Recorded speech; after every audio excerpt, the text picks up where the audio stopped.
નમસ્કાર દર્શક મિત્રો, આપ જોઈ રહ્યા છો KTV ન્યૂઝ ગુજરાતી. તમારો અવાજમાં આપનું સ્વાગત છે. આજનો મુદ્દો ખૂબ જ સારો એવો દેખાઈ રહ્યો છે, કારણ કે ચર્ચા તેની જ થઈ રહી છે. ટ્વિટર હોય કે પછી સોશિયલ મીડિયા પર દરેક જગ્યાએ તે મુદ્દે ચર્ચા. અદાણી ગ્રુપને લઈને અત્યારે હલ્લાબોલ મચેલો જોવા મળી રહ્યો છે. અને ત્યારે જ આજનો મુદ્દો છે સંસદથી શેર બજાર. આ મુદ્દો લાવવા પાછળનું મુખ્ય કારણ એટલા માટે કારણ કે આજે તો સંસદની અંદર હોબાળો થયો હતો. ગઈકાલે પણ હોબાળો થયો હતો. બંને ગૃહો સ્થગિત કરવાનો વારો આવ્યો. આજે સંસદમાં બજેટ સત્રનો ચોથો દિવસ હતો. અદાણી મુદ્દે સંસદના બંને ગૃહોમાં જબરદસ્ત હલ્લાબોલ મચ્યો અને રજૂઆતો કરવામાં આવી વિપક્ષ તરફથી કે આજે તે મુદ્દે ચર્ચા કરવામાં આવે. કોંગ્રેસના અનેક નેતાઓ આજે હલ્લાબોલ મચાવ્યો અને રજૂઆતો કરી કે હિડનબર્ગે જે રિપોર્ટ આપ્યો છે તે રિપોર્ટ લઈને તપાસ થવી જોઈએ અને તે રિપોર્ટ નેગેટિવ જ્યારે લોકોના સુધી પહોંચ્યો અને અદાણી ગ્રુપ સુધી પણ તે રિપોર્ટ પહોંચ્યો ત્યારે અદાણી ગ્રુપે તો તેમ કહ્યું છે કે તે રિપોર્ટ ખોટો છે. પછી એપીઓનો મામલો સામે આવ્યો. તેમ છતાંય અદાણી ગ્રુપે નક્કી કર્યું કે એપીઓ પણ ત્યાં રદ કરવામાં આવે. હવે જ્યારે એપીઓ રદ કર્યું તેના કારણે ઘણી બધી ચર્ચા. શેર બજારોમાં જબરદસ્ત કડાકો બોલાવ્યો. ઘટાડો શેરોમાં જ્યારે દેખાયો ત્યારે શેર બજારમાં રોકાણકારો ઘણી બધી વાર વિચારે છે કે અદાણીમાં રોકાણ કરવું કે નહીં, કારણ કે અત્યાર સુધીમાં જે રીતે અદાણી ગ્રુપનું નામ મોખરે હતું અને તેમાંય ગૌતમ અદાણીનું નામ સૌથી મોખરે કે જેઓ હવે ટોપ 20ના લિસ્ટમાંથી બહાર. અને વિપક્ષની વાત કરી સંસદમાં કે જે રીતે કોંગ્રેસના નેતા રાહુલ ગાંધીએ કહ્યું કે હવે ચર્ચા થવી જોઈએ આ મુદ્દે, શા માટે નથી કરવામાં આવી રહી. આમ તો લોકસભામાં સોમવાર સુધી કાર્યવાહી સ્થગિત કરી દેવામાં આવી છે. અદાણી શેરના જે પ્રકારે શેરો ડાઉન થતા જોવા મળી રહ્યા છે અને રાજકારણમાં અત્યારે સેન્સેક્સ અપ થયેલું જોવા મળી રહ્યું છે, ત્યારે આ જ મુદ્દે અમારી સાથે ચર્ચા કરવા માટે પ્રકાશ ઉપાધ્યાય, જો પોલિટિકલ એક્સપર્ટ છે, નિલેશ શાહ પણ અમારી સાથે જોડાયા હતા, પરંતુ તેઓ કોઈ કારણસર અમારી સાથે જોડાઈ શક્યા નથી. પરંતુ પ્રિયાંક શાહ અમારી સાથે જોડાયા છે, જો એનાલિસ્ટ છે. તે ઉપરાંત સિદ્ધાર્થ ભટ્ટ બિઝનેસ એક્સપર્ટ છે, સ્મિતા પંડ્યા જેઓ રાજકીય વિશ્લેષક છે. આપ ચારેચારનું સ્વાગત છે. સૌપ્રથમ પ્રિયાંકભાઈ આપની પાસે આવવા માંગે છે, કારણ કે એકંદરે જ્યારે અદાણી શેરમાં ઘટાડો જોવા મળી રહ્યો છે, સંસદમાં હોબાળો ભરપૂર છે, વિપક્ષ આનાકાની કરી રહ્યું છે કે હવે આ મુદ્દે ચર્ચા શા માટે નહીં. શું લાગે છે શેર બજારનું અત્યારે આકલન? શેર બજારમાં આપણે જોવા જઈએ તો આ એક હિડનબર્ગનો જે રિપોર્ટ છે એવું આપણે કહી શકીએ કે અગર ધુઆ ઉઠા હૈ તો કહી આગ તો હોગી. એટલે કે એકદમ ઝીરો આપણે ના કહી શકીએ કે હિડનબર્ગનો રિપોર્ટ એકદમ ખોટો છે, કારણ કે હિડનબર્ગે એવો દાવો કર્યો છે કે એ લોકો 2 વર્ષથી આના પાછળ રિસર્ચ કરી રહ્યા છે. ઘણી બધી કન્ટ્રીઝની અંદર એ લોકોએ વિઝિટ કરી, અદાણીના જે જ્યાં એન્ટરપ્રાઇઝીસ છે, જે એ લોકોની એ કંપની ચાલી રહી છે એના એક્સ એમ્પ્લોઈઝ, એક્સ ડિરેક્ટર્સને પણ મળ્યા અને ઘણા બધા ફેક્ટ એન્ડ ફાઇન્ડ્સ એ લોકો લાવ્યા છે અને પછી આ રિપોર્ટ એ લોકોએ રજૂ કર્યો છે. એટલે એવું તો ના જ કહી શકીએ કે આ વસ્તુ એકદમ ઝીરો છે. પણ જેવી રીતે આજે વિરોધ પક્ષે રજૂઆત કરી છે કે એક જેપીસી થવું જોઈએ, જોઈન્ટ પાર્લામેન્ટ કમિટી બનવી જોઈએ અને એનું ફાઇન્ડિંગ્સ બહાર લાવવું જોઈએ કે દૂધ કા દૂધ ઓર પાણી કા પાણી હોના ચાહીએ. તો આ વસ્તુનું હું એવું કહી શકીશ અત્યારે ઇનિશિયલી કે જે કંઈ બી ફેક્ટ હોય એ બહાર આવવું જોઈએ. ફેક્ટ બહાર આવવું જોઈએ. સિદ્ધાર્થભાઈ આપની પાસે આવવા માંગે છે. શેર બજારમાં જબરદસ્ત ઉથલપાથલ થઈ ગઈ છે. એક નેગેટિવ રિપોર્ટ હિડનબર્ગે શું આપ્યો કે આખું અત્યારે શેર બજાર કૂદકે ને ભૂસકે દેખાઈ રહ્યું છે. બીજી તરફ અલગ અલગ રિપોર્ટ સામે આવ્યા છે. ફેચે ક્યાંક ને ક્યાંક રિપોર્ટ લઈને ચર્ચા કરી છે અને જોન્સનનો પણ જે રિપોર્ટ સામે આવ્યો છે. હવે આ ક્યાંક કંપની એમ કહે છે કે આ રિપોર્ટ સારા એવા છે, અમુક રિપોર્ટ નેગેટિવ આવી રહ્યા છે, એ પણ અદાણી ગ્રુપ માટે. હવે આપણે એક વસ્તુ સમજવાની જરૂર છે કે શેર બજારમાં ખાલી આ એક જ કંપની ટ્રેડિંગ નથી કરતી. શેર બજારમાં હજારો કંપનીઓ હોય છે અને શું આપણું શેર બજાર, ભારતીય શેર બજાર, શું એક કંપનીના રિપોર્ટ આવવાથી આટલું ઉથલપાથલ મચી જાય? એટલે શું ભારત એ આ એક કંપની ઉપર નિર્ભર છે? તો એવું તો છે ને. પરંતુ ક્યાંક ને ક્યાંક સમય અને સંજોગો જોઈને જે તે રિપોર્ટ પબ્લિશ કરવામાં આવ્યો છે કે એવું તો શું કારણ હતું કે બજેટ હતું એના આગલા સમયમાં જ આ રિપોર્ટ આપવામાં આવ્યો, અથવા તો એવું શું કારણ હતું કે જ્યારે આ કંપનીનો પબ્લિક ઓફર આવવાની હતી એ સમયે જ આ રિપોર્ટ આપવામાં આવ્યો? અને આમાં કોઈ રહસ્ય તો નથી ને? તો આ બધા પરિબળો વિચારવા પડે. અને આ રિપોર્ટ કોણ આપી રહ્યું છે? તો વિદેશની રિસર્ચ સંસ્થા રિપોર્ટ આપી રહી છે, ભારતીય રિસર્ચ સંસ્થા રિપોર્ટ નથી આપી રહી.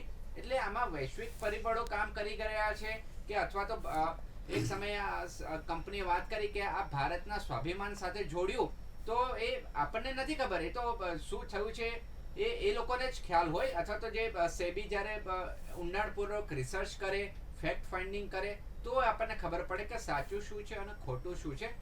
પરંતુ એક વાત આમાંથી એ ઉભરીને આવે છે કે ભારતીય શેર બજાર સેન્ટિમેન્ટલ છે, એટલે કે લાગણીશીલ છે.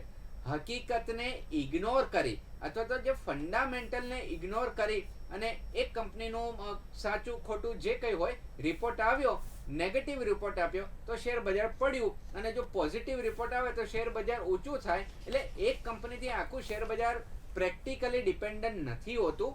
અને સેબીના પણ રૂલ્સ રેગ્યુલેશન હોય છે, મલ્ટિપલ ઓડિટર્સ હોય છે. એટલે આપણે એમ કહીએ કે આમાં ધુપ્પલ જ ચાલી હોય તો એવું શક્ય ના બને. પરંતુ આમાં જે સટોડિયાઓ છે, શું એ તો રમત નથી રમી ગયા ને? જે વર્ષો પહેલાં થયું હતું કે દાખલા તરીકે આપણે હર્ષદ મહેતા કાંડ જોઈએ 1992માં, તો એમાં ક્યાંક ને ક્યાંક સટોડિયાઓ બજાર ઉચકતા હોય અને બજાર પછાડતા હોય. તો શું ફરીથી હિસ્ટ્રી રિપીટ થઈ રહી છે? તો આ બધા પરિબળો આપણે વિચારવા પડે. પરંતુ ભારતની ફંડામેન્ટલ મજબૂતી અડીખમ છે. ભારતને એઝ અ કન્ટ્રી તરીકે કોઈ નુકસાન થયું નથી. અને આ એક ક્ષણિક મામલો છે જે આવેગમાં આવીને લેવાતો હોય છે. લાંબા ગાળાનું ભારતનું અર્થતંત્ર મજબૂત છે. શેર બજાર આજે નહીં તો આવનારા 5 વર્ષમાં 1 લાખ પહોંચવાનું છે. પરંતુ ટૂંકા ગાળા માટે જે રોકાણકારો ચિંતામાં આવી ગયા હશે અથવા તો ડિપ્રેશનમાં આવી ગયા હશે અને જે શોર્ટ સેલિંગ કર્યું હશે, તો એમને નુકસાન થવાની શક્યતા પૂરેપૂરી છે. એટલે ધીરજ રાખવી પડે, લાંબા ગાળાનું વિચારવું પડે અને શોર્ટ સેલિંગ ના થાય. પ્રકાશભાઈ, આપની પાસે આવીશ. હવે વિપક્ષે તો તપાસ લઈને ખૂબ જ નારા લગાવ્યા છે અને ટ્વિટર પર અત્યારે એક હેશટેગ ચાલી રહ્યો છે, ચોકીદાર ચોર હૈ. અને બીજો એક મુદ્દો એ પણ છે હેશટેગ કરીને કે જેમ જણાવ્યું કે પહેલાંનું જે સ્કેમ હતું એ વખતે હર્ષદ મહેતાનું જે સ્કેમ હતું, તેવી રીતે અત્યારે આ વખતે હેશટેગ ગૌતમ અદાણી સ્કેમ 2023 કરીને હેશટેગ ખૂબ જ પૂરજોશમાં ચાલી રહ્યું છે. આ બધા મુદ્દા આપ કઈ રીતે જુઓ છો? નિષ્ઠા, ચોકીદાર ચોર હે તો યુપીની ચૂંટણી પહેલા બહુ ચાલ્યું હતું, રાફેલ વખતે. હા, શું થયું? ખાનદાની ચોકીદાર ચોર હે તેવું હેશટેગ કરીને ચાલે છે. એ ખાનદાની ચોર કોણ હતા ને એટલે તો ક્યારેક 70 વર્ષ પછી આજે ક્યાં છે બધી આમાં બહુ ડાઉટ ઉતરવું નથી. પણ ભાઈ અમારા સિદ્ધાર્થભાઈ કીધું હાઇડન જે છે શોર્ટ સેલિંગ કંપની છે, અને એ કંપનીએ ભારતમાં અદાણીને જ કેમ ટાર્ગેટ કર્યા, પહેલો પ્રશ્ન એ પૂછવા જેવો છે. બરાબર. એનું કારણ તમે બહુ જુઓ, અદાણી તો ગુજરાતના, અંબાણી ગુજરાતના, ગુજરાત પ્રત્યે વિપક્ષોને ખાસ કરીને કોંગ્રેસ અને વામપંથી લોકો, મારી વાતો સાંભળો, ગુજરાતને ટાર્ગેટ જ કરવાનું અને બજેટના આગલા દિવસે આ બધું પરપોટો બહાર પાડવાનું. ભાઈ આપણે સાહેબે કીધું બરોબર છે, કંઈક આગ લાગ્યું હોય તો જે ધુમાડો નીકળે, સેબી તપાસ કરી રહી છે. તમે પેલા ફોરેનના રિસર્ચ ઉપર તમે આટલું બધું અહીંયા ગાડી કૂદો છો, એને તમને વિશ્વાસ ભારતની સેબી પર કે ભારતની કોર્ટો પર? અને અદાણીએ તો એફઓપી જે પરત એને ખેંચી લીધા નહીં, એમને તો પૈસા ચૂકવવાની વાત કરી દીધી. એમાં ક્યાં એવું નવું આવે છે? અને જ્યારે તમને કહું કે બહારના દેશોના કોઈ પણ વસ્તુનું ટૂલકીટ કરી અને પછી ભારતમાં હોબાળો બચાવો, અદાણીનું નામ નિશાન મોદી સાહેબ, એ જ તકલીફ છે. એટલે મારું તો એવું કહેવું છે કે કોંગ્રેસ અને વિપક્ષ ભલે ભારત જોડો યાત્રામાં અમુક પક્ષો નહોતા જોડાયા, પણ આ વખતે સારાબેનને વિપક્ષોને call કરતો. કોંગ્રેસ ભાઈ થઈ એમનો call ગયા છે છે મારી ઉપર. મોદી સાહેબના માટે અને જે સત્ય હશે બહાર આવશે એવું મારું કહેવું છે. Prakashbhai, follow on public offer માટે જ્યારે રદ કરવાનો મામલો આવ્યો ને ત્યાર પછી વધારેમાં વધારે ઇશ્યુ ક્રિએટ થયા. ના આમાં શું એકદમ મારા કરતા આ બંને નિષ્ણાતો સારો જવાબ આપશે પરંતુ એકદમ ચોક્કસથી આપની વચ્ચે પાસે ના તોય જેટલી મારામાં સમજ છે એટલું કહું કે એકદમ કોઈ પણ માણસ આટલો મોટો ઉદ્યોગપતિ કઈ વહાપો થાય ને તરત એ બોર્ડ મીટિંગ બોલાવે, બધું તપાસ કરે, પછી એનું રિઝલ્ટ શું એને પ્રજાને શું કહેવું એ પછી નક્કી કરે ને. ચોક્કસથી, મારા પર કોઈ ઓગળી કહેવાય છે એટલે હું હાર માનીને ઘેર બેસી જાઉં? ના, ના, તો ચોક્કસ. on the spot પ્રકાશભાઈ, આપની એનો પાસે time હજુ તો પણ લઉં ને. આવીશ. હા. સ્મિતાબેન, આપની પાસે આવવા માંગુ છું. હવે પ્રકાશભાઈ કહ્યું છે કે તપાસ થવી જોઈએ, વિપક્ષે પણ કહ્યું છે કે તપાસ થવી જોઈએ. વિપક્ષે તેમ કહ્યું છે કે સંસદે પણ તપાસ કરવાની જરૂર છે અને જેપીસી તપાસ કરે તેવું પણ નારા લગાવ્યા સંસદની અંદર. શું લાગે છે, કોણે તપાસ કરવી જોઈએ? ચોક્કસ આ એક તપાસનો તો વિષય છે જ કે આજે સંસદમાં જે હોબાળો થયો અને વિપક્ષે જે વિરોધ કર્યો અને બહાર ગઈ વિરોધ કરીને, એટલે આમ જોઈ શકાય કે આ એક મોટું એવું સ્કેમ જે આખા દેશની કરોડરજ્જુને અસર કરે છે એવું તો છે જ. આપણે અગાઉ પણ આપણે ચર્ચામાં સાંભળ્યું કે આ કઈ બહારની કંપની દ્વારા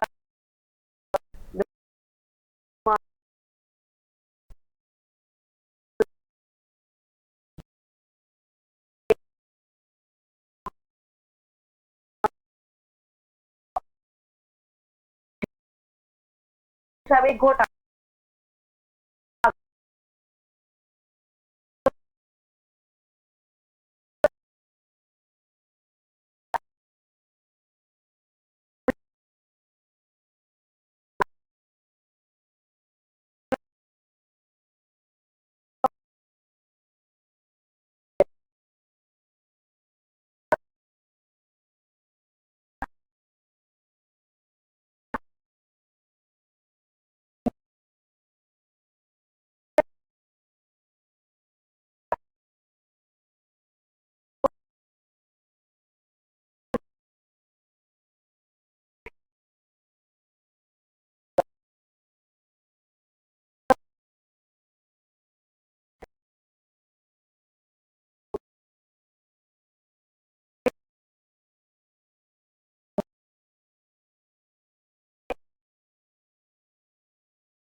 હર્ષદ મહેતા એની ઉપર પણ જઈએ તો કે એના દ્વારા જે આખું શેર બજારનું જે કૌભાંડ બહાર પડ્યું હતું એમાં આખા દેશના આર્થિક તંત્ર ઉપર એની અસર થઈ હતી. એ જ રીતના અદાણીના આ સ્કેમની જે હિસાબકીય ગોટાળો છે એની અસર તો ચોક્કસ થવાની છે. ખાસ કરીને જે રોકાણકારો છે, નિવેશકારો છે, એસબીઆઈમાં છે કે LICમાં છે કે પંજાબ નેશનલ બેંકમાં જે લોકોએ પોતાનું રોકાણ કર્યું છે બરાબર, એ રોકાણકારો ઉપર આની અસર થવાની તો ખરી જ થોડી ઘણી, અને નાના રોકાણકારો ઉપર વધારે થવાની છે. અને બીજું કે ખાસ કરીને જોવા જઈએ તો જે શેલ કંપની છે, આમ જોવા જઈએ તો અદાણીની શેલ કંપની છે એ જે મોટે ભાગે વિદેશોમાં પણ એનું શું કહેવાય રોકાણ થયેલું હતું. તો એ જ વખતે જયારે લગભગ 6-1 મહિના પહેલા વડાપ્રધાન શ્રીએ કીધું હતું કે શેલ કંપનીઓ ધીમે ધીમે બંધ કરવામાં આવશે, તો આ બાબતે જયારે વિચાર કરવા જેવી બાબત છે કે શેલ કંપનીઓને નિવેશ કેવી રીતના આપવામાં આવે છે, એમને લોન કેવી રીતના આપવામાં આવે છે. અદાણીની સંલગ્ન જે પણ બધી કંપનીઓ છે એ કંપનીઓ દ્વારા જયારે તપાસનો વિષય આવે ત્યારે એમાં એક હિસાબ ચોક્કસ એમાં નીકળવાનો છે. એ તો વાતમાં પૂરેપૂરું તથ્ય છે. જી સ્મિતાબેન. પ્રિયાંકભાઈ, આપની પાસે આવીશ. હવે વૈશ્વિક રેટિંગ એજન્સી ફીચે આ વખતે અદાણી ગ્રુપ માટે સકારાત્મક સંકેત આપ્યા છે. તેની પાછળનું શું મુખ્ય કારણ છે? કારણ કે એક બાજુ અદાણી કંપની ક્યાંક ને ક્યાંક પોતાના મુદ્દા રજૂ કરે છે, સંસદમાં હોબાળો છે, અને બીજી તરફ દરેક જે વૈશ્વિક એજન્સીઓ હોય છે તે પોતાના રિપોર્ટ પણ રજૂ કરે છે. અહીંયા તો ફીચે શું વિચારીને સકારાત્મક સંકેત આપ્યા છે તે સવાલ છે. એકચ્યુઅલી વૈશ્વિક જે રેટિંગ કંપનીઓ છે એ અદાણીને રેટિંગ આપી રહ્યું છે અને સારું આપી રહ્યું છે, કારણ કે અદાણી તે એની કંપનીઓ તો ચલાવે જ છે. એવું તો નથી જ કે એની પાસે બિલકુલ કંઈ છે જ નહીં અને આ બધું એક ફુગ્ગો છે અને ફુગ્ગો ફૂટી ગયો છે, આવી બધી માર્કેટમાં ચર્ચાઓ ચાલી રહી છે, પણ એવું કંઈ જ નથી. એની પાસે પોર્ટ છે પોતાના, એના ઘણા બધા અદાણી વિલ્મર સારું પરફોર્મ કરી રહ્યું છે, અને અંબુજા સિમેન્ટ્સ એને હમણાં પરચેસ કર્યું છે. અદાણી એન્ટરપ્રાઇઝ, જે પહેલાં અદાણી એક્સપોર્ટ તરીકે હતું, એનું નામ ચેન્જ કરીને અદાણી એન્ટરપ્રાઇઝ થયું. તો આ બધી કંપનીઓ સારું પરફોર્મ કરી રહી છે. મામલો ખાલી એક જ છે કે ઓવર જે વેલ્યુ પ્રાઇસ હતી માર્કેટની અંદર છેલ્લા 3 વર્ષની અંદર અદાણીનું $100 બિલિયન જે એનું વધી ગયું છે માર્કેટ કેપ, એ ખાલી ઓવર પ્રાઇસ હતું, જે આજે નહીં તો ગમે ત્યારે ડાઉન થવાનું જ હતું. અને જેની અંદર જે લોકો નાના નિવેશકો છે જેમને ઓવર પ્રાઇસથી એમાં ઇન્વેસ્ટ કર્યું છે, એ લોકોને થોડુંક નુકસાન આવી શકે, અથવા તો પછી એમને લોંગ ટર્મ સુધી એને રોકીને રાખવું પડે જ્યાં સુધી એનો ભાવ ના આવે ત્યાં સુધી. એટલે કંપની છે આજે એશિયાના નંબર 1 પોઝિશન ઉપર એ માણસ છે, અને વર્લ્ડના 3rd નંબર ઉપર હતા. આજે 20માંથી પણ બહાર નીકળી ગયા છે એક રિપોર્ટના કારણે. થોડા દિવસોમાં તો હું કહી શકીશ કે એક રિપોર્ટ કી કિંમત તુમ ક્યાં જાનો અદાણી બાબુ. એટલે એક રિપોર્ટથી એને 20 લાખ કરોડનું એને નુકસાન થઈ ગયું છે. તો આ વસ્તુ બહુ મામલો થોડો ગંભીર છે, એટલો એ નથી, પણ એમાં એક કંપની માટે નથી જોવાનું, પણ જે ભારતના નાના જે નિવેશકો છે, જે લોકોએ આમાં રોકાણ કર્યું છે અને એ લોકોને જે નુકસાન થઈ રહ્યું છે કે આપે જણાવ્યું કે એક રિપોર્ટની કિંમત શું જાણો, પરંતુ આની કિંમત કેટલી ચૂકવવી પડે. હું એ જ વાત કરું છું કે આ રિપોર્ટની કિંમત 20 લાખ કરોડ છે અદાણી માટે, અને જે રીતે એમને FPO આપ્યો હતો અને લોકોને અસર થશે. હા, એટલે જ કે આ વસ્તુની ફાઇન્ડિંગ થવી જોઈએ, એનું થવું જોઈએ, અને ભવિષ્યમાં પણ આવી કોઈ કંપની અગર ચલો અદાણી સારું છે કે ખરાબ છે એ તો રિપોર્ટ્સ એના તપાસ થશે પછી જ આપણને ખબર પડશે, પણ ભવિષ્યમાં પણ આવું કંઈ ભારતના નિવેશકો જોડે ખરાબ ના થાય એ પણ એક વસ્તુ જોવી જોઈએ. સિદ્ધાર્થભાઈ આપની પાસે આવવા માંગે છે. રોકાણકારોએ એક જ સપ્તાહમાં ₹8,76,525 કરોડ ગુમાવ્યા છે. હવે રોકાણકારો રોકાણ કરશે કે નહીં તે સવાલ છે.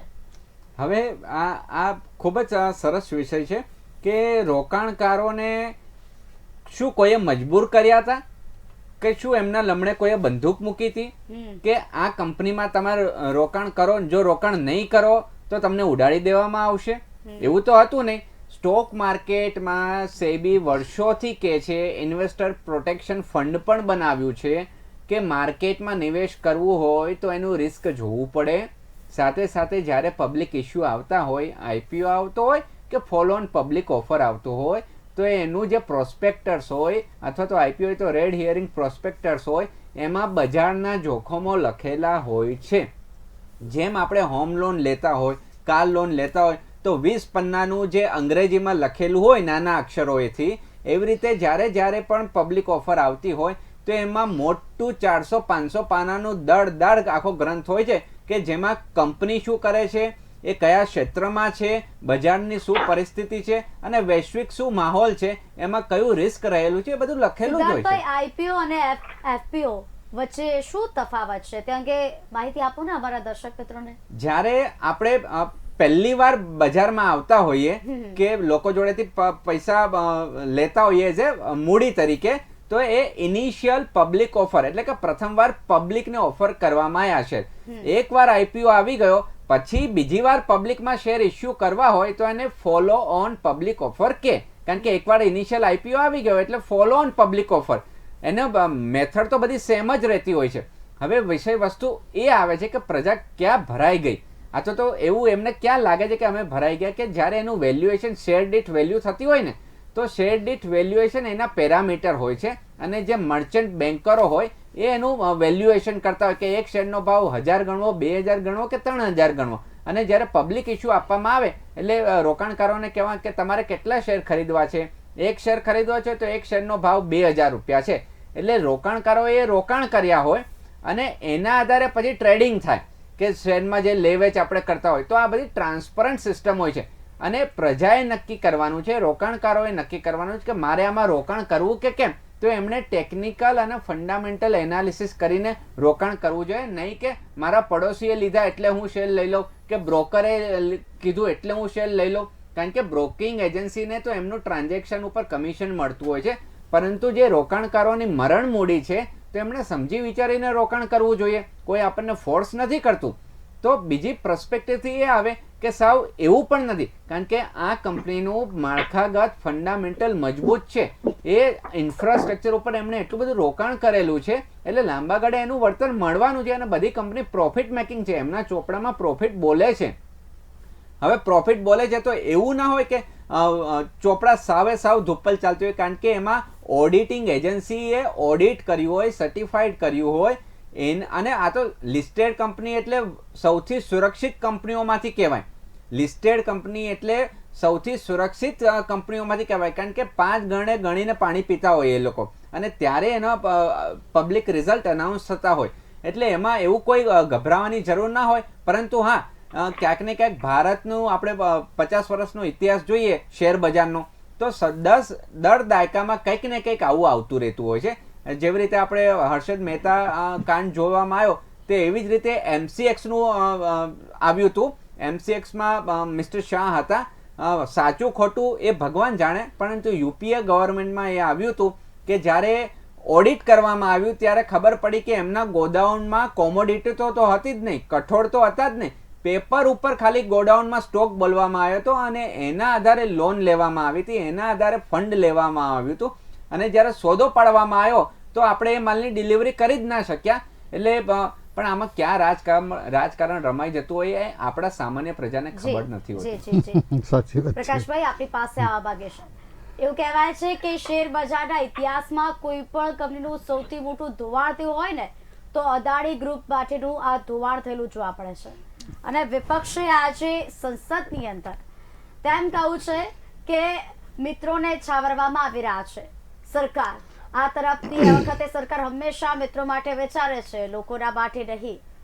કઈ રીતે જુઓ છો? પહેલા તો આ વિપક્ષે ભારતની આબરૂના ધજિયા ઉડાડ્યા છે છેલ્લા 3-4 દિવસથી. અને તમને કહું નિષ્ઠા, આ વિપક્ષોના લીધે આપણી બેંક LIC જે શાખ હતી એનું ધોવાણ થઈ રહ્યું છે.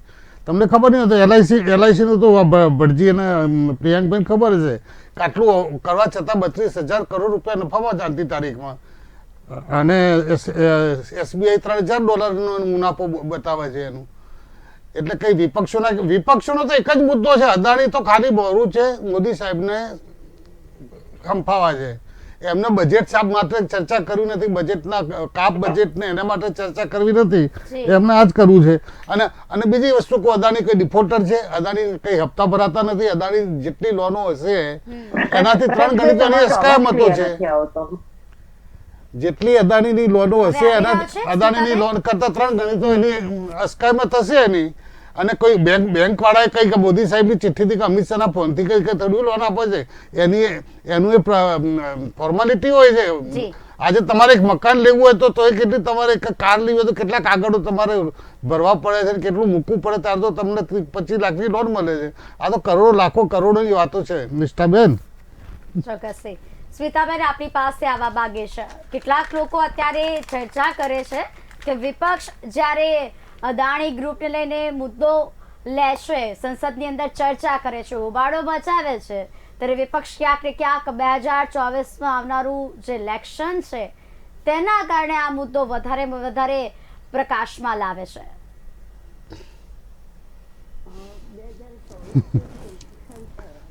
એની તો તૈયારી તો અત્યારે ઇલેક્શન ટ્રેલર બતાવવામાં આવે છે પિક્ચર 2024 માટે. ચોક્કસ. એટલે ત્યારથી શરૂઆત તો થઈ જ રહી છે 2024ના ઇલેક્શનનું કેનવાસિંગ. એટલે ખાસ કરીને જોવા જઈએ અત્યારે જે આ મુદ્દો છે એ બજેટ પહેલા આવ્યો હતો, બરાબર છે. ખાસ કરીને જોવા જઈએ તો આ મુદ્દો જે છે એ 27મી જાન્યુઆરી હિન્ડનબર્ગે જયારે આ રિપોર્ટ જાહેર કર્યો ને, બરાબર, એ વખતે આપણું અહીંયા બજેટ જાહેર થવાનું હતું. એટલે ક્યાંક ને ક્યાંક મને તો એવું લાગે છે કે એ આ રિપોર્ટ એટલા માટે દબાવી દેવામાં આવ્યો હતો કેમ કે આપણા બજેટ ઉપર એની અસર ના થાય. એટલે ખાસ કરીને જોઈએ તો જે આમાં જોઈએ તો સરકારે લોકોની આંખોમાં ધૂળ નાખવા જેવી બાબત એટલા માટે કહી શકાય કે આ એક મોટો આખા દેશના અર્થતંત્રને અસર કરતો મુદ્દો હતો અને દબાવવાનો પ્રયત્ન કરવામાં આવ્યો. અને એ પછી એટલે તમને એવું લાગે છે કે હિડનબર્ગે જે રિપોર્ટ આપ્યો તે રિપોર્ટ જ છુપાવવાનું કામ સરકાર કરે છે? આપના તેવા આક્ષેપો છે? ચોક્કસ આક્ષેપ મારું માનવું છે બરોબર છે. 100%. હા, માનવું છે ચોક્કસ. એનું કારણ એવું છે કે એ વખતે કેમ જાહેર કરવામાં ના આવ્યું, અને બીજું કે જ્યારે રોકાણકારોએ નાના કે મોટા રોકાણકારોએ જ્યારે LIC માં SBI માં કે બીજી બેંકોમાં કે બીજા જે કંપનીઓમાં એમણે જ્યારે નિવેશ કર્યો હોય પોતાનું, બરાબર છે, તો એ વખતે એનું શું, એ વખતે એમના નિવેશનું શું એમાં થઈ શકે એ પણ જોવા જેવી બાબત છે કે લોકોનો વિશ્વાસ જ્યારે તોડવાની વાત આવતી હોય ને ત્યારે આ દબાણ પૂર્વક જ આ વાત છુપાવવામાં આવી છે. અદાણી કંપનીને બચાવવા માટેનું 100% એક કારકુસ છે એવું મારું 100% માનવું છે. અને બીજું ખાસ કરીને હું જોઉં ને તો કે અદાણીની જે કોઈ પણ જૂથની કંપનીઓ છે, બરાબર છે, એમાં પારદર્શિતા લાવવા માટે થઈને દબાણ ચોક્કસ સરકારનું હોવું જોઈએ. અને અત્યારે હાલ મોદી સરકાર કે આપણી જે ભાજપ સરકાર છે એ ચોક્કસ અત્યારે હાલ ચૂપ છે, તો ક્યાંક ને ક્યાંક એને છાવરવાનો પ્રયત્ન કરવામાં આવે છે.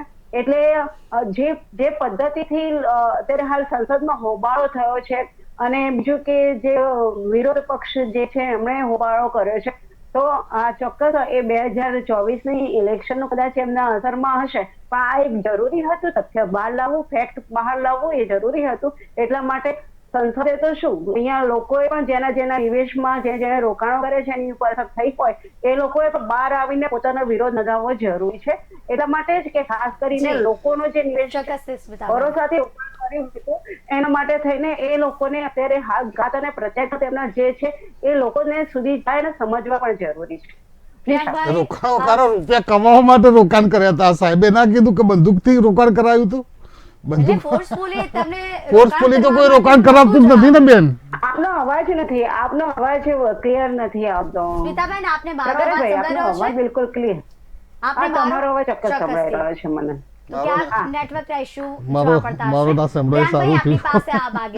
હવે સ્મિતાબેનના નિવેદન બાદ આપ શું જણાવવા માંગો છો તે તો જણાવો. સાથોસાથ બીજો સવાલ એ પણ છે કે સિટી ગ્રુપે અદાણી શેરો સામે લોન આપવાનું પણ બંધ કરી દીધું, એટલે એક બાદ એક ફટકા સહન કરવાનો વારો આવે છે અદાણી ગ્રુપ માટે. બે મુદ્દા તમે વાત કરી. પહેલો મુદ્દો સ્મિતાબેનનો જે વાત હતી એ હું વાત કરવા માંગીશ કે આ જે મુદ્દો છે એને રાજકારણ સાથે પહેલા તો ના જોડવો જોઈએ, હું એવું માનું છું. કારણ કે આ એક મુદ્દો છે કોઈ એક કંપની માટે શેર બજારની અંદર એનું ઓવર પ્રાઇસ હતી એ, અને બીજું કે ભારતના જે નાના રોકાણકારો છે એમનું સંરક્ષણ થવું જોઈએ. આ ત્રણ ટોપિક જ આના માટે પ્રોપર છે. એમાં આપણે એક રાજકારણ ના જોડવું જોઈએ કે આ કોઈ મોદી સાહેબની કંપની નથી. પ્રિયંકભાઈ, મેં કીધું કે ઇલેક્શનની શરૂઆત તો પહેલેથી જે ઇલેક્શન વિધાનસભાનું ઇલેક્શન પૂરું થયું ને ત્યારથી શરૂઆત થઈ ગઈ, એટલા માટે રાજકારણ સાથે જોડાયેલી વસ્તુ છે જ નહીં. વિપક્ષ અને રાજકારણ સાથે જોડી રહ્યો છે, પણ આ રાજકારણ સાથે જોડવાની વસ્તુ છે જ નહીં. આ એક કંપનીની વસ્તુ છે. આપ શું કહેવા માંગો છો કે આ રાજકારણનો વિષય છે? સરકાર જવાબદાર છે, રાજકારણની વાત આમાં નથી. ભારત સરકાર જે છે એ આમાં જવાબદાર છે. ભારત સરકારે આમાં પગલા લેવા જોઈએ. આમાં ભારત સરકારે એના માટે તપાસ સમિતિ પણ નિમવી જોઈએ. એ કેમ એના માટે અત્યારે હાલ ડીલે કરવામાં આવી રહ્યું છે એ એક મહત્વની બાબત છે ને. સરકારનું જે કામ છે, સ્મિતાબેનનું કહેવું છે કે વિપક્ષ જે કરે છે સ્મિતાબેનનું એવું કેવું છે નિષ્ઠા, સ્મિતાબેનનું એવું કેવું છે કે વિપક્ષો કરે છે યોગ્ય કરે છે. સ્મિતાબેન, સૈનિક દળના રાફેલની ખરીદીમાં પણ વિપક્ષો કુદમકુદી કરતા હતા, એગસ્ટા મામલે પણ કુદમકુદી કરતા હતા. તો પછી પ્રકાશભાઈ, આપના માટે તે પણ સવાલ છે કે આ મુદ્દો શા માટે સંસદની અંદર લેવો ન જોઈએ? ચર્ચા કરે છે વિપક્ષ, ચર્ચા કર એમ નહીં. અરે આ લોક અરે આવતા હોય ચર્ચા સ્થગિત કરી દેવામાં આવતી હોય. અરે અદાણીને લોકસભા સાથે શું લેવા દેવા છે? પ્રિયંકભાઈએ શું કીધું કે આને રાજકારણ જોડે જોડવાની, લોકસભા કઈ અદાણીના પ્રશ્નો પૂછવા માટે લોકસભા બેસાડવામાં આવે છે કે 140 કરોડની જનતાના પ્રશ્નોને બજેટના માટે પૂરક પ્રશ્નોને કાપ બજેટને એના માટે ચર્ચા કરવાની હોય કે અદાણીની ચર્ચા કરવાની હોય? હવે કે અદાણી સાથે શું લેવા દેવા? અને નિષ્ઠા, મારી વાત સાંભળો, હું તમને બીજી એક વાત કહું કે આ જ વિપક્ષો જે ખરી ને, તો રાજસ્થાનમાં ગેહલોતે લાલ જાજમ પાથરી અદાણીને, કેરાલામાં CPI વાળાએ પાથરી, આ અગાડી પાથરી મહારાષ્ટ્રની, પોર્ટ બનાવડાવ્યું મહારાષ્ટ્રમાં.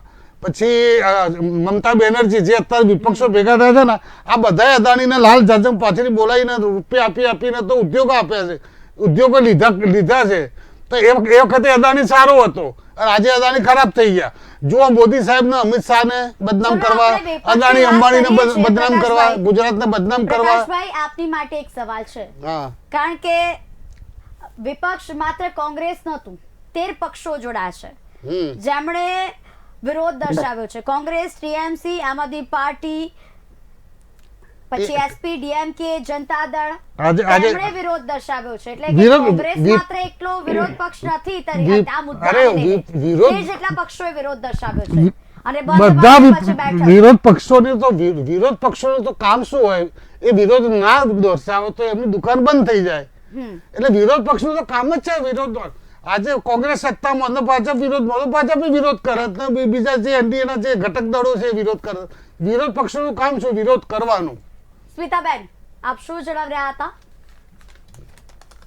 ખાસ કરીને હું આ વિરોધ પક્ષ કે અત્યારે હાલ સત્તા પક્ષની વાત નથી, આપણા ભારત સરકારની ભારત દેશ પર અસર કરતી આ બાબત છે.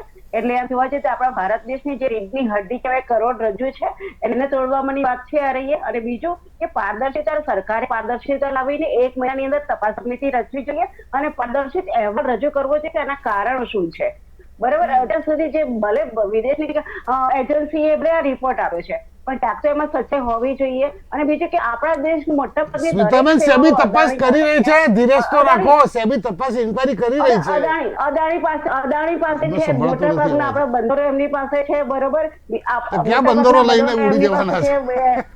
એરપોર્ટ એમની પાસે છે, પાવર ગ્રીડ એમની પાસે છે, ગેસ એમની પાસે છે.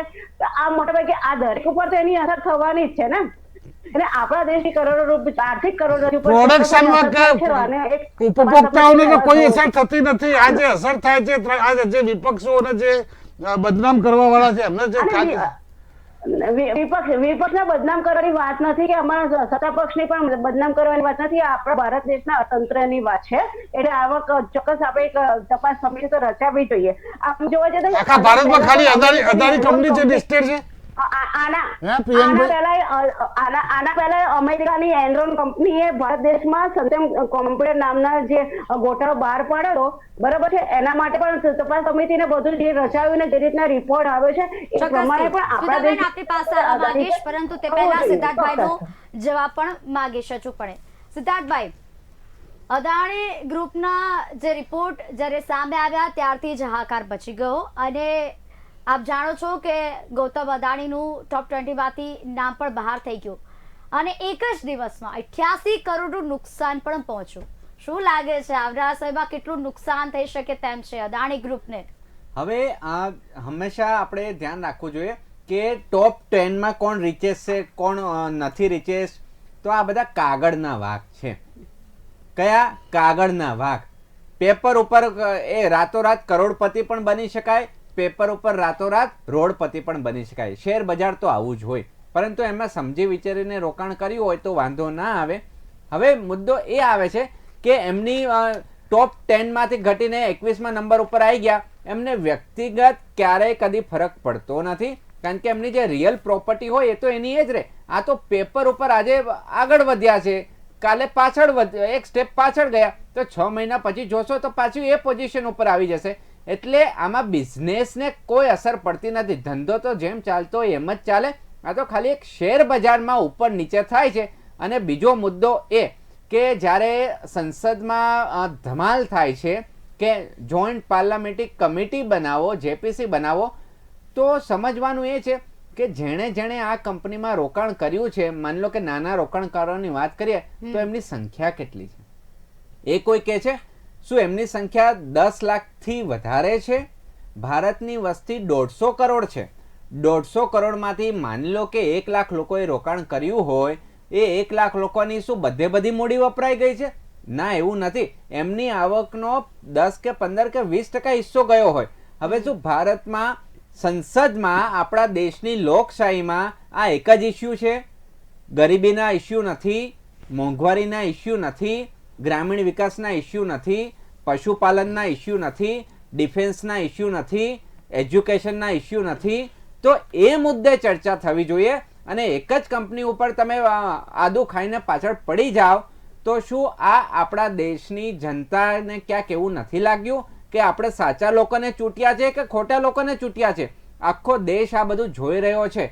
અને જ્યારે સંસદનું જ્યારે ગૃહ મળતું હોય અને એમાં તમે તમારો કિંમતી સમય, આ જનતાનો સમય છે, મારો અને તમારો સમય છે, આપણે એમને પ્રતિનિધિ તરીકે ચૂંટ્યા છે અને કીધું છે કે ભારત દેશને આગળ ચોક્કસથી. વધારો. સ્મિતાબેન, આપ કશુંક જણાવી રહ્યા છો, જવાબ આપો. સ્મિતાબેન, આપ કશુંક જણાવવા માંગો છો, હા. જવાબ આપો.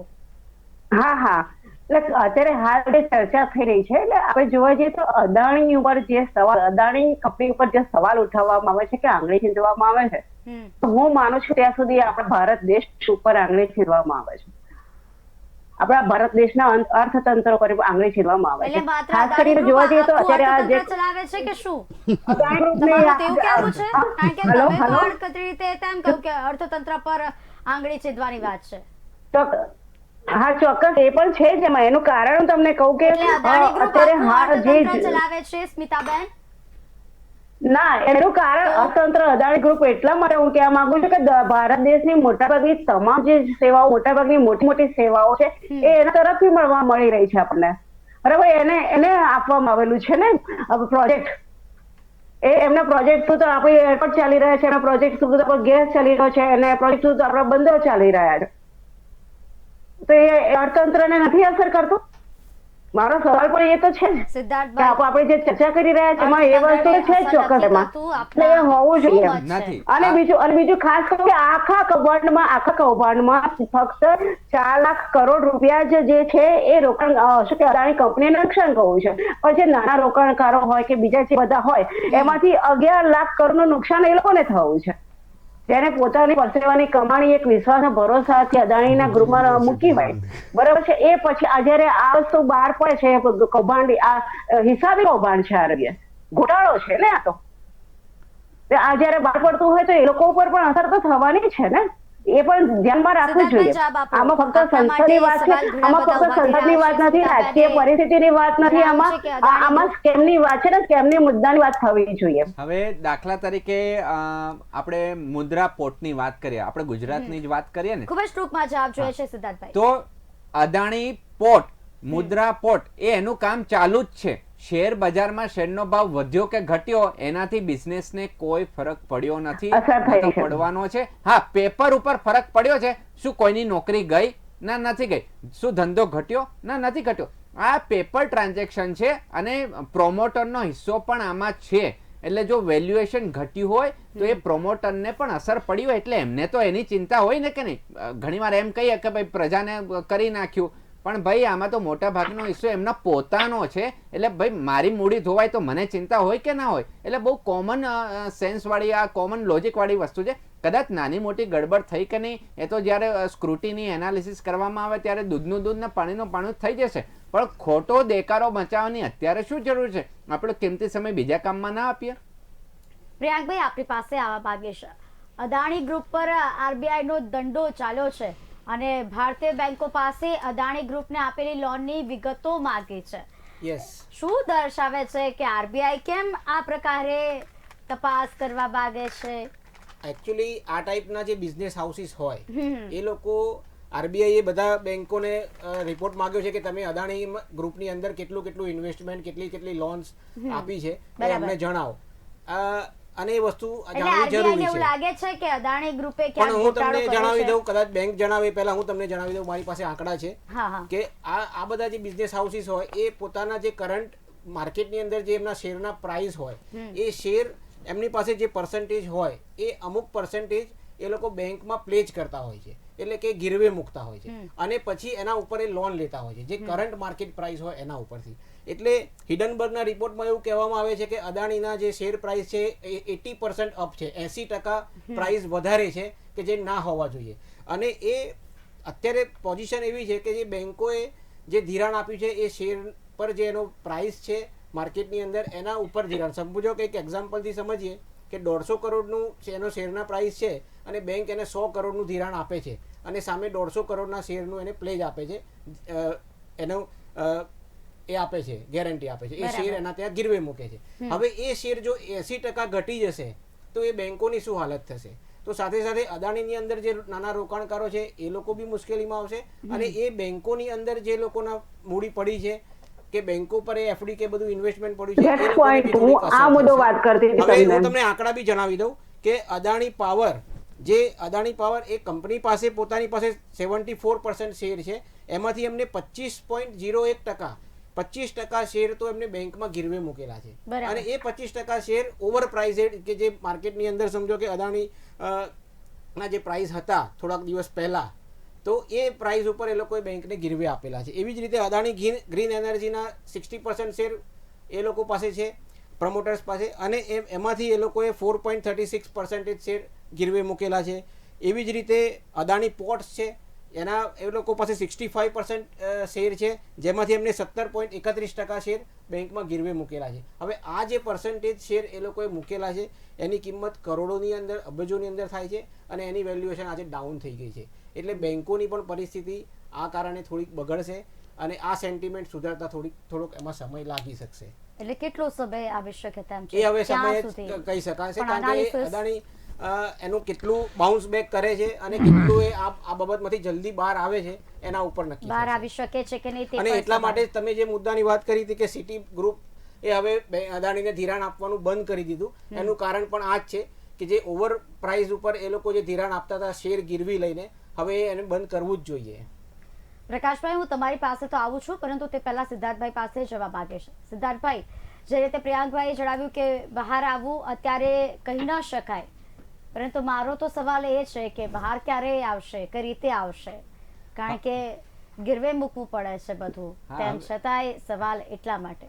હવે વાત આવે ગીરવે મૂકવાની, તો જ્યારે આપણે બેંક જોડે લોન લેવા જઈએ તો 17 જાતના પ્રશ્નો પૂછે અને વિઝિટ કરવા આવે કે ભાઈ તમારું દુકાન બરાબર છે કે નહીં, ઓટો લોન લીધી હોય તો ગાડી છે કે નહીં, અને ના હોય તો ગાડી હપ્તામાં ડિફોલ્ટ કરે તો ગાડી લઈ જાય એ લોકો.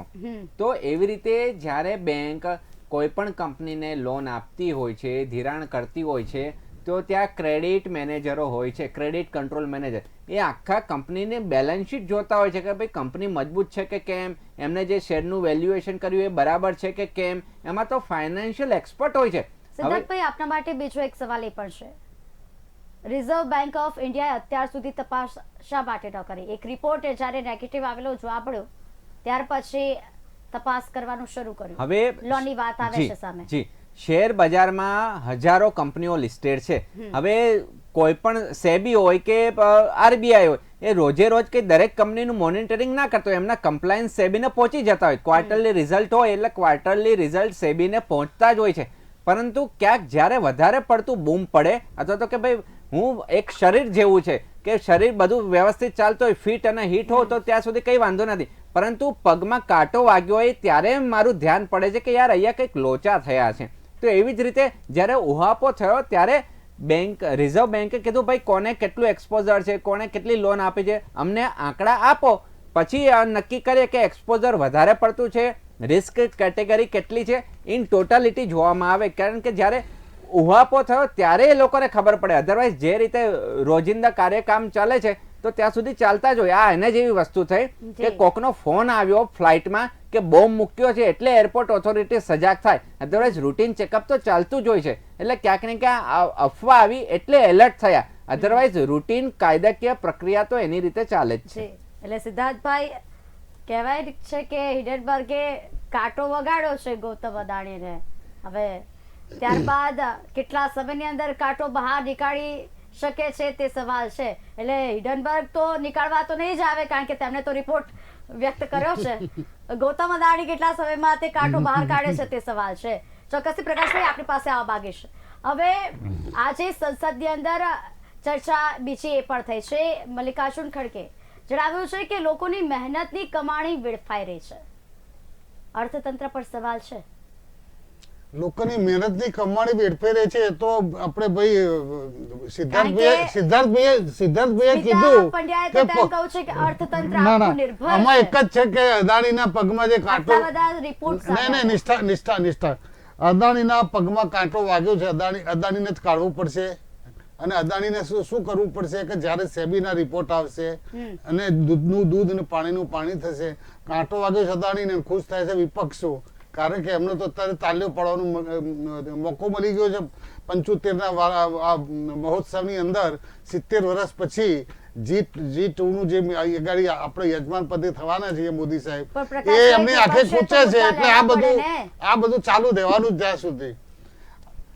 વિપક્ષે આવા બધા મુદ્દા ન લેવા પડે. લેવા પડે, કોને ના પડી? લો તો તમે પછી. મુદ્દા, તમે સંસદ ચલાવો, મુદ્દા લાવો. તમે ટીવી પર અને એના પર તમે બહાર બધી એ કરી પછી પ્રકાશભાઈ, સત્તા પક્ષ અત્યારે એવું કહી રહી છે કે અદાણી તો કોંગ્રેસના સમય દરમિયાન સ્થાપાયેલી છે. અરે કોંગ્રેસ ચીમનભાઈ પટેલ વખતે સૌથી પહેલું જે કારગિલ અદાણી જે તો પોર્ટ પછી બન્યું, શા માટે ઉભા માર્ગી- આ વસ્તુ ના હોય. 1900 સ્મિતાબેન 1992 અદાણી કારગિલ અદાણી જે પોર્ટ એટલે બન્યો કોઈ- એ કોઈ ચીમનભાઈની પણ સરકાર હતી, પક્ષની વડાપ્રધાન કોઈ પીવી પણ નરસિંહરાવ રાવ કંપની હતા. સત્તાની હોય. ચીમનભાઈ પટેલ હતા તો પછી મુખ્યમંત્રી અને પીવી નરસિંહરાવ વડાપ્રધાન હતા, ત્યારે મંજૂરી મળી હતી. આરોપ જે હોય અત્યારે હાલ જે ચાલુ સત્તા હોય, ચાલુ સરકાર હોય એની ઉપર જ પ્રશ્ન પૂછાતા હોય. હા પૂછાય, મેઇન વસ્તુ એ પણ એનો અર્થ એમ નહીં કે લોકસભા માટે અદાણીના પ્રશ્નો પૂછવા માટે લોકસભા એના માટે નથી બનાવી. તમે લોકસભાના સંસદ સભ્ય આપણે ચૂંટીને મોકલીએ છીએ, એ અદાણી અંબાણી અને કાલ ઉઠીને પેલા કોઈ ક્રિકેટરનો પ્રોબ્લેમ બન્યો કે કોઈ સ્ટુડિયો વાળાનો પ્રોબ્લેમ બન્યો, એના પ્રશ્નો ચર્ચા માટે ત્યાં આગળ જવાનું. ચોક્કસ પ્રિયાંકભાઈ આપણી પાસે આવવા માંગે છે. સ્મિતાબેન જવાબ પણ તમે આપજો. પ્રિયાંકભાઈ, બીજી બાજુ પ્રકાશભાઈ જે નિવેદન આપ્યું છે તેમના પર આપ શું જણાવી રહ્યા છો તે પણ. અને બીજી વાત એ છે, ડાઉ જોન્સનો રિપોર્ટ સામે આવ્યો હતો, તેમણે જણાવ્યું છે કે સસ્ટેનેબિલિટી ઇન્ડેક્સમાંથી બહાર કરી દેવામાં આવ્યો છે. હવે ડાઉ જોન્સે આ રિપોર્ટ આપ્યો છે શા માટે? કારણ કે અગાઉ ફેચે રિપોર્ટ આપ્યો હતો, પછી ડાઉ જોન્સનો પણ રિપોર્ટ સામે આવ્યો. કોઈક રિપોર્ટ સારો દેખાઈ રહ્યો છે, કોઈક રિપોર્ટ નેગેટિવ બતાવે છે. ફરીથી એની એ જ વાત કરું છું કે જેમ સ્મિતાબેને કીધું કે આ વસ્તુ રાજકીય ના લેવી જોઈએ. આ એક કંપનીની વસ્તુ છે, એની જે સ્મિતાબેન રાજકીય ના લેતા પણ એ પાછા રાજકીયમાં લઈ લે છે. આજે જેમ તમે પ્રકાશભાઈએ વાત કરી કે આજે રાષ્ટ્રપતિનું અભિભાષણ હતું અને એના ઉપર આભાર વ્યક્ત કરવાની આખું એક પ્રોસિજર હોય છે જે બજેટ પછી તરત બીજા દિવસે આવતી હોય છે. પણ વિપક્ષે એ વસ્તુને એકદમ સાઈડ કરી. વિપક્ષ એના માટે ચર્ચા માગે છે પણ ચર્ચા કરવા નથી માંગતી, ચર્ચા કરવા દેતી નથી, હાઉસ ચલાવવા નથી દેતી. અને આજે જે પ્રમાણે એ લોકોએ હોબાળો કર્યો છે એટલે પછી જે અધ્યક્ષ હતા એમને સ્થગિત કરી દીધી અને સોમવાર સુધી એને સ્થગિત કરી કાઢી છે. તો આ વસ્તુ ના થવી જોઈએ. જો એ લોકો ખરેખર ચર્ચા કરવા માંગતા હોય તો શાંતિથી એને ચર્ચા કરવી જોઈએ. તમે હોબાળો કરી અને એને બગાડવાની વસ્તુ જે વિપક્ષ કરી રહી છે એ ના થવી જોઈએ. સિદ્ધાર્થભાઈ આપની પાસે આવીશું ચોક્કસથી. સિદ્ધાર્થભાઈ આપની પાસે આ માંગે છે. SBI નું 23,000 કરોડ ધિરાણ છે, PNB નું રૂપિયા 7,000 કરોડ ધિરાણ છે, બેંક ઓફ બરોડા નું રૂપિયા 4,000 કરોડ નું ધિરાણ છે. સંસદમાં બબાલ છે અને અહીંયા ધિરાણ છે. હવે એક સમયે એક શંકાના દાયરામાં હમણાં જ આપણે એક પ્રાઇવેટ બેંકના ઉચ્ચ અધિકારીને હમણાં જ કેસમાં સંડોવાયેલા હતા અને મેડમ હતા. તો શંકાના દાયરામાં ક્યાંક ને ક્યાંક ભૂતકાળમાં બેંકો આવી જ છે, પરંતુ જે બેંક મેનેજર છે એને એની નોકરી તો વાલી હોય કે ના હોય, એટલે એ આંધળું તો ના જ કરતા હોય. હા, એક સમયે એવું કહી શકાય કે પેપર ઉપર વિન્ડો ડ્રેસિંગ કર્યું એટલે સાજ સજાવટ કરી હોય, અંદરથી ખાલી ખોખું હોય અને પેકિંગ આકર્ષક કર્યું હોય અને એવું કહેવામાં આવે કે આની અંદર સોનાની બંગડીઓ છે અને આ એનું રેપિંગ છે, ચળકાટ લગાવવામાં આવ્યો હોય બગસરાનું સોનું, પણ એવી રીતે વેચવામાં આવે કે આ સોનું છે. અને એટલે આમાં જો બેંકના અધિકારીઓની મિલીભગત હોય તો એ આપણને ખબર નથી, પણ એ બેંકનું પણ ઓડિટ થતું હોય છે. બેન્કિંગ રેગ્યુલેશન એક્ટ પ્રમાણે, RBIના નીતિ નિયમો પ્રમાણે અમુક મર્યાદા કરતાં વધારે કોઈ પણ કંપનીને લોન તમે નથી આપી શકતા. એટલે એમણે પણ જે ધિરાણ કર્યું છે તો એ કાયદાની મર્યાદામાં રહીને જ કર્યું હોય, કાયદાનું ઉલ્લંઘન કરીને ના કર્યું હોય. અને કંપનીની સાઇઝ મોટી તો ધિરાણ વધારે, એટલે સામાન્ય પ્રજાને ઝટકો કેમ લાગે છે કે અમે 5 લાખની લોન લેવા જઈએ અને અમને આટલા ધક્કા ખવડાવો છો અને મોટી મોટી કંપનીઓને તમે એક ઝાટકે લોન આપી દો છો. પણ એ ભ્રમ હોય છે કે એને પણ એની કાયદાકીય પ્રોસિજર પસાર કરવાની જ હોય છે. એટલે જે આપણે ગોસિપ ઊભી કરવામાં આવે કે હાઈપ ઊભી કરવામાં આવે છે, પણ આપણે એના મૂળિયા સુધી જવું પડે, વાસ્તવિકતા સુધી જવું પડે. અને જ્યારે એમ કહેતા હોય કે બધું ધુપ્પલ જ ચાલે છે, ગપ ગોળાઈ ચાલે છે, તો એમાં સત્યતા નથી હોતી. એમાં પ્રોફેશનલોએ એમનો મહેનત કરી હોય છે ત્યારે આ રિપોર્ટ બનતા હોય છે.